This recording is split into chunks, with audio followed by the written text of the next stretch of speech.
Welcome back to SS2 Digital Learning. Today in this class we are going to learn about how to make combination of two simple sentences into one simple sentence using noun or phrase in appositions. So without any delay, let's get started. Noun or phrase in apposition. তো আজকে আমরা যেটা শিখবো সেটা হচ্ছে দুটো simple সেন্টেন্সকে কেমন করে একটা সিম্পল সেন্টেন্স তৈরি করব noun or phrase in apposition প্রয়োগ করে। তো noun or phrase in apposition ব্যাপারটা কী সেটা আমাদেরকে আগে ক্লিয়ার করতে হবে। তো নাউন মিন্স কি? নাউন মিন্স কি? নাউন হচ্ছে নেমিং ওয়ার্ড, যে কোনো নেমিং ওয়ার্ডকে বলা হচ্ছে নাউন। তো এটা তো নাউন কি মানে নাম, সেটা আমরা জানলাম যে নাউন হচ্ছে নেমিং ওয়ার্ড। তো এর যে প্রত্যেকের একটা নাম একটা আছে, একটা হচ্ছে কাম আছে। তো নাউনের কাজটা কি না, নাউনের কাজ হচ্ছে একটা সেন্টেন্স বা বাক্যের সাবজেক্ট অথবা অবজেক্ট হিসাবে ব্যবহার হওয়া। যে একটা সেন্টেন্স বা বাক্যের সাবজেক্ট হিসাবে নাউন ব্যবহার হতে পারে অথবা অবজেক্ট হিসাবে ব্যবহার হতে পারে। তাহলে নাউন মিন্স কি হলো না, নাউন হচ্ছে একটা নেমিং ওয়ার্ড। আর একটা কী বললাম যে নাউন অর ফ্রেজ। ফ্রেজ কি এর পদে কি না, ফ্রেজ হচ্ছে a group of words without verb.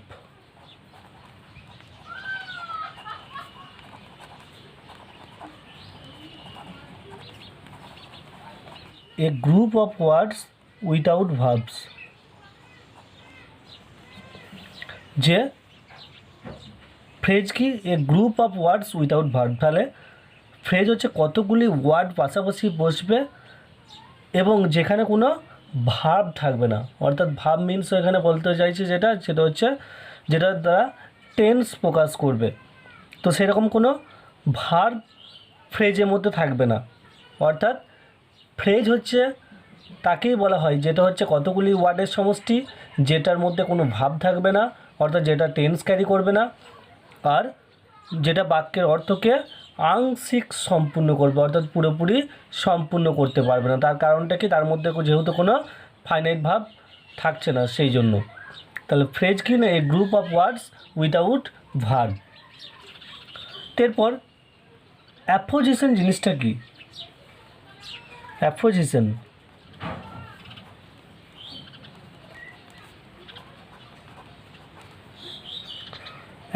মানে হচ্ছে সমান অধিকার।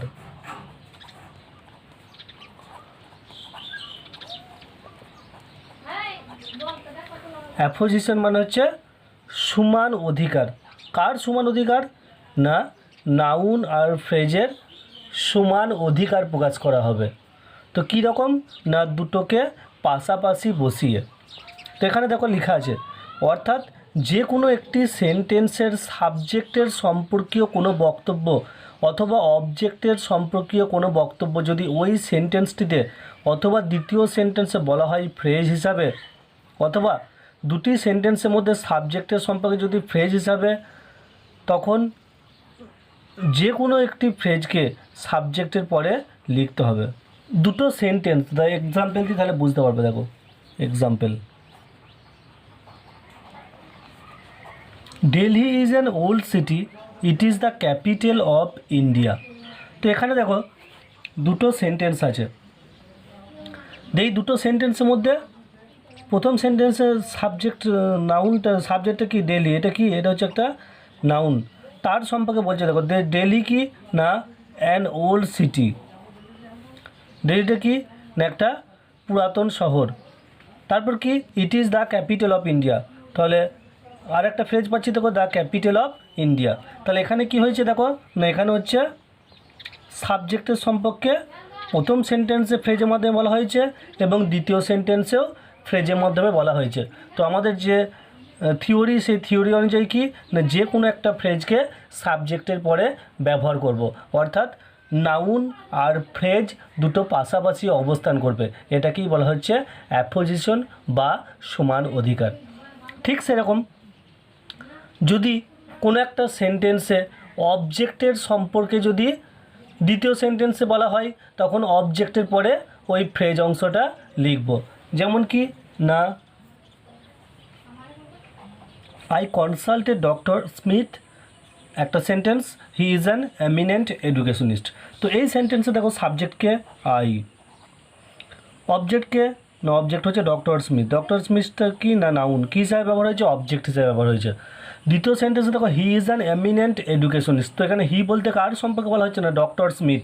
ডক্টর স্মিথটা কি না, ডক্টর স্মিথ হচ্ছে এই সেন্টেন্সে অবজেক্ট।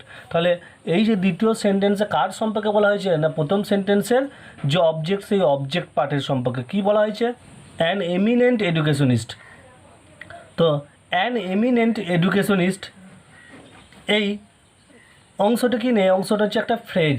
দেখো এখানে অ্যান এমিনেন্ট এডুকেশনিস্ট, একজন বিখ্যাত শিক্ষাবিদ। তো এই অংশটা বাক্যের অর্থ ক্লিয়ারও করতে পারছে না, এর মধ্যে কোনো ভার্বও নেই, তাহলে এই পার্টটা হচ্ছে ফ্রেজ। কার সম্পর্কে বলছে না, প্রথম সেন্টেন্সে যে অবজেক্ট সেই অবজেক্ট যে নাউন ডক্টর স্মিথ তার সম্পর্কে বলেছে। তাহলে আমি যখন নাউন আর ফ্রেজ ইন অ্যাপোজিশন প্রয়োগ করে এই দুটো সিম্পল সেন্টেন্সকে একটা সিম্পল সেন্টেন্সে তৈরি করতে যাব, তখন কি করতে হবে না, এই ডক্টর স্মিথ যে নাউনটা তার পাশে দ্বিতীয় সেন্টেন্সের যে অংশটি ফ্রেজ যেটা ডক্টর স্মিথের সম্পর্কে বলছে সেটা পাশাপাশি রাখতে হবে, এটাকেই বলা হচ্ছে অ্যাপোজিশন বা সমান অধিকার। তো দেখো Delhi is an old city, তাহলে অ্যান ওল্ড সিটি এটা একটা phrase, it is the capital of India এটা একটা ফ্রেজ। এই দ্য ক্যাপিটাল অফ ইন্ডিয়া এই অংশটা হচ্ছে একটা ফ্রেজ। তাহলে আমি যদি আনসারটা লিখি তাহলে কী হবে না, প্রথম সেন্টেন্সে নাউনটাকে ব্যবহার করলাম দিল্লি, তারপর কি অ্যান ওল্ড সিটি,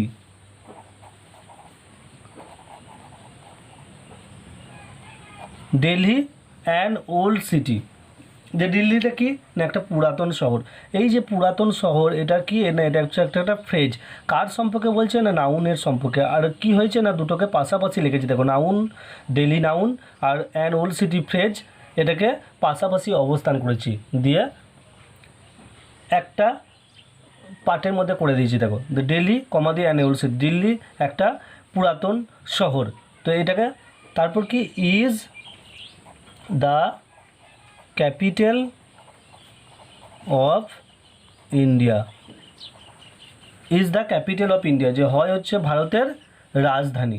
তাহলে এই যে দুটো সেন্টেন্সকে একটা সিম্পল সেন্টেন্সে করলাম, কেমন করে না, নাউন আর ফ্রেজ ইন অ্যাপোজিশন প্রয়োগ করে, অর্থাৎ একটা নাউনকে একটা ফ্রেজকে পাশাপাশি অবস্থান করিয়ে একটা সিম্পল সেন্টেন্স তৈরি করলাম। তারপরটা দেখো আই কনসাল্টেড ডক্টর স্মিথ, আমি ডক্টর স্মিথের সঙ্গে কনসাল্ট করেছিলাম, পরামর্শ করেছিলাম। He is an eminent educationist. দ্বিতীয় সেন্টেন্স, দ্বিতীয় সিম্পল সেন্টেন্সটা কি না, একজন বিখ্যাত শিক্ষাবিদ ছিলেন। তাহলে এই দ্বিতীয় সেন্টেন্সে ডক্টর স্মিথের সম্পর্কে অর্থাৎ অবজেক্টের সম্পর্কে কিছু বলছে, সাবজেক্টের সম্পর্কে কিছু বলছে কি না, তাহলে আমাকে কি করতে হবে না, এই অবজেক্টকে আর অবজেক্টের সম্পর্কে দ্বিতীয় সেন্টেন্সে যে ফ্রেজ অংশটা বলছে সেই ফ্রেজ অংশটা পাশাপাশি অবস্থান করতে হবে, তবেই নাউন আর ফ্রেজ ইন অ্যাপোজিশন প্রয়োগ করে দুটো সিম্পল সেন্টেন্সকে একটা সিম্পল সেন্টেন্সে তৈরি করতে পারবো। তাহলে কী হবে, আই কনসাল্টেড ডক্টর স্মিথ। এরপর কি ডক্টর স্মিথকে না, ডক্টর স্মিথ হচ্ছে an eminent educationist, an eminent educationist. তাহলে দেখো আই কনসাল্টেড ডক্টর স্মিথ, আমি ডক্টর স্মিথের সঙ্গে পরামর্শ করেছিলাম, কে ছিলেন, অ্যান এমিনেন্ট এডুকেশনিস্ট, একজন বিখ্যাত এডুকেশনিস্ট শিক্ষাবিদ ছিলেন।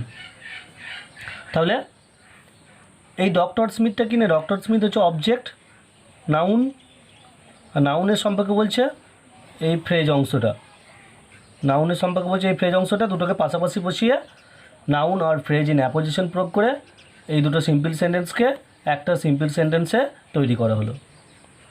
তাহলে বোঝা গেল ব্যাপারটি না, ব্যাপারটা তাহলে আরেকবার বলে দিই, ক্লিয়ার করে দিই, যে নাউন আর ফ্রেজ ইন অ্যাপোজিশন বলতে বোঝানো হচ্ছে যে নাউন আর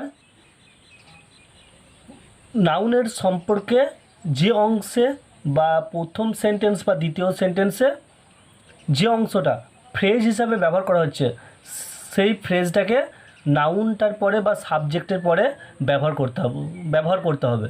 ঠিক সেরকম যদি প্রথম সেন্টেন্সের অবজেক্টের সম্পর্কে দ্বিতীয় সেন্টেন্সে ফ্রেজের সম্পর্কে বলা হয়, তখন ওই দ্বিতীয় সেন্টেন্সে ফ্রেজটাকে প্রথম সেন্টেন্সের যে অবজেক্ট সেই অংশ তারপরেই কমা দিয়ে ব্যবহার করতে হবে। এটা কি বলা হচ্ছে নাউন আর ফ্রেজ ইন অ্যাপোজিশন।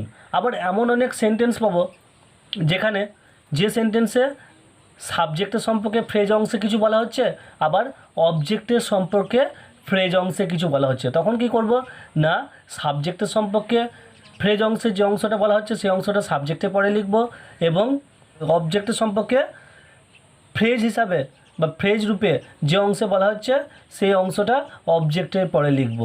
যেমন কি না, এরকম ধরো,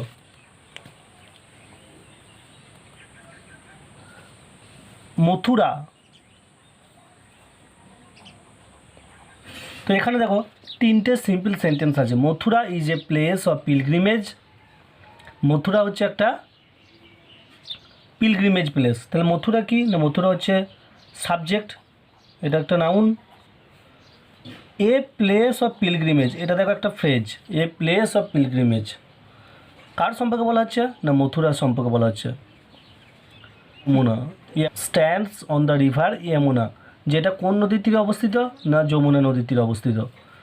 the Yamuna is one of the holiest river of India. তাহলে আবার দেখো এই যে যমুনা রিভারের সম্পর্কে, যমুনাটি কি না অবজেক্ট, এখানে অবজেক্ট হিসেবে ব্যবহার হয়েছে। তো এর সম্পর্কে কী বলছে না, এখানে দেখো দ্বিতীয় সেন্টেন্সে তৃতীয় সেন্টেন্সটাই ফ্রেজ অংশে যমুনার সম্পর্কে বলা হচ্ছে। তাহলে যমুনার পরে এই ফ্রেজ অংশটা লিখতে হবে। তাহলে আনসারটা যদি লিখি কি হবে, Mathura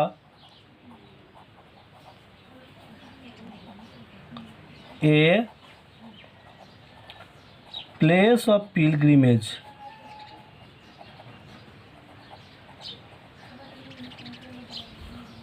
stands on the Mathura, a place of pilgrimage, stands কোথায় আছে, on the river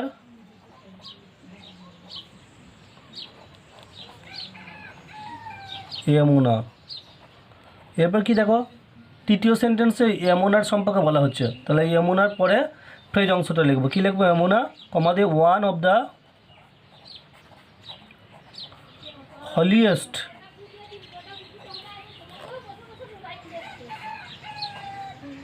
river of India. Okay, তাহলে দেখো Mathura is a place of pilgrimage, it stands on the river Yamuna, the Yamuna is one of the holiest river of India. তাহলে Mathura F কি না phrase অংশে বলা হচ্ছে মথুরার সম্পর্কে। তারপর কি stands on the river Yamuna, Yamuna নদীর তীরে অবস্থিত। যমুনাটা কি না ফ্রেজ অংশে বলা হচ্ছে one of the holiest river of India. তাহলে এখানে কার সম্পর্কে বলা হচ্ছে, সাবজেক্টের সম্পর্কে। যমুনাটা কি, যমুনাটা হচ্ছে অবজেক্ট, অবজেক্টের সম্পর্কে এই অংশে ফ্রেজ সম্পর্কে এই অংশে বলা হচ্ছে। তাহলে এটা একটা ফ্রেজ হিসেবে ব্যবহার হচ্ছে। তাহলে এই অংশে কি হলো না, সাবজেক্ট নাউন আর ফ্রেজ ইন অপোজিশন, আর এখানেও নাউন আর ফ্রেজ ইন অ্যাপোজিশন। এখানে মথুরাটা কী হিসাবে ব্যবহার হচ্ছে, সাবজেক্ট হিসাবে। যমুনাটা কী হিসাবে ব্যবহার হচ্ছে, অবজেক্ট হিসাবে। আমরা কি জানি যে একটা সেন্টেন্সে নাউন কী হিসাবে ব্যবহার হয়, সাবজেক্ট অথবা অবজেক্ট হিসাবে। তাহলে এই যে Mathura a place in pilgrimage, এটা নাউন আর ফ্রেজ ইন অ্যাপোজিশন যুক্ত করা হলো। আর এখানে Yamuna one of the holiest river of India, এটা নাউন আর ফ্রেজ ইন অ্যাপোজিশন হিসাবে যুক্ত করে এই যে তিনটে সিম্পল সেন্টেন্সকে একটা সিম্পল সেন্টেন্সে তৈরি করা হলো। এরপর দেখো তাহলে Wordsworth was a great poet, he was loved and respected by all. তাহলে এই সেন্টেন্সে দেখো ওয়ার্ডসওয়ার্থ এটা একটা সাবজেক্ট নাউন, তার সম্পর্কে কী বলছে না, এই গ্রেট পোয়েট একজন মহান কবি। এই গ্রেট পোয়েটটা কি না, এই গ্রেট পোয়েটটা হচ্ছে ফ্রেজ। তারপরে সেন্টেন্স কি, he was loved and respected by all, মানে এখানে কী করা হচ্ছে যে এখানে ওয়াজ লাভড অ্যান্ড রেসপেক্টেড, এগুলো কি, এগুলো সব প্যাসিভ ভয়েসে করা আছে, ভার্ব আছে এর মধ্যে। তাহলে এখানে ফ্রেজ কি পাচ্ছি না, ফ্রেজ হচ্ছে গ্রেট পোয়েট। তাহলে এই ফ্রেজ অংশটা নাউনটার পরে ব্যবহার করতে হবে, তবেই নাউন আর ফ্রেজ ইন অ্যাপোজিশন প্রয়োগ করে দুটো সিম্পল সেন্টেন্সকে একটা সিম্পল সেন্টেন্সে করা হচ্ছে। তাহলে কী হবে, ওয়ার্ডসওয়ার্থ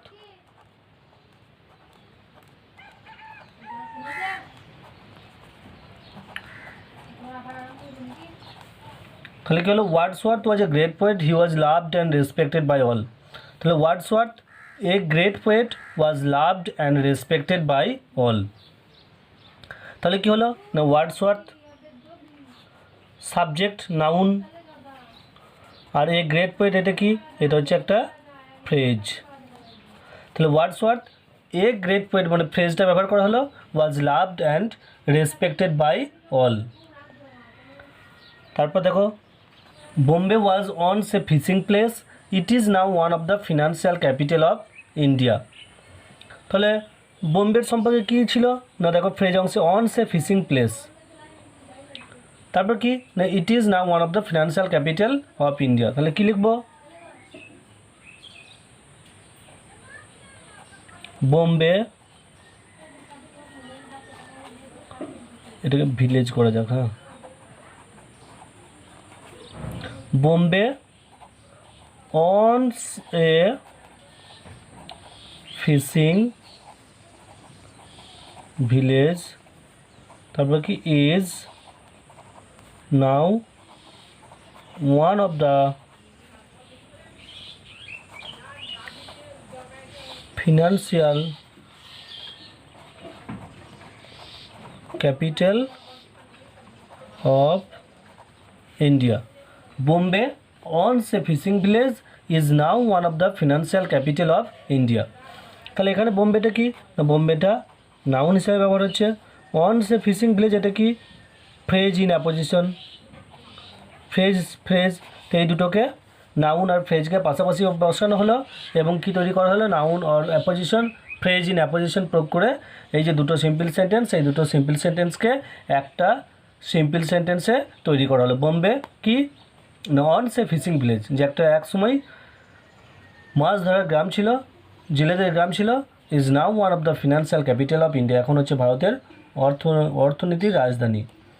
তো আমি আর একটা কোশ্চেন দিচ্ছি, দুটো সিম্পল সেন্টেন্স দিচ্ছি, সেই দুটো সিম্পল সেন্টেন্সকে একটা সিম্পল সেন্টেন্স তৈরি করবে এবং আমার যে কমেন্ট বক্স সেই কমেন্ট বক্সে সেন্ড করবে। তো কোশ্চেনটা হচ্ছে, Midas was a greedy king, প্রথম সেন্টেন্স। দ্বিতীয় সেন্টেন্স কি, he lived to regret his greed. তো এই দুটো সেন্টেন্সকে একটা সিম্পল সেন্টেন্স তৈরি করবে এবং আমার যে কমেন্ট বক্স সেই কমেন্ট বক্সে সেন্ড করবে। পরের ক্লাসে আমরা কেমন করে দুটো সিম্পল সেন্টেন্সকে একটা সিম্পল সেন্টেন্স তৈরি করব, প্রিপজিশনস বিফোর নাউন আর জেরান্ড যোগ করে সেটা শিখব। If you want to see more grammar classes like this, please subscribe my channel, and if you are satisfied please like and comment my audio visual.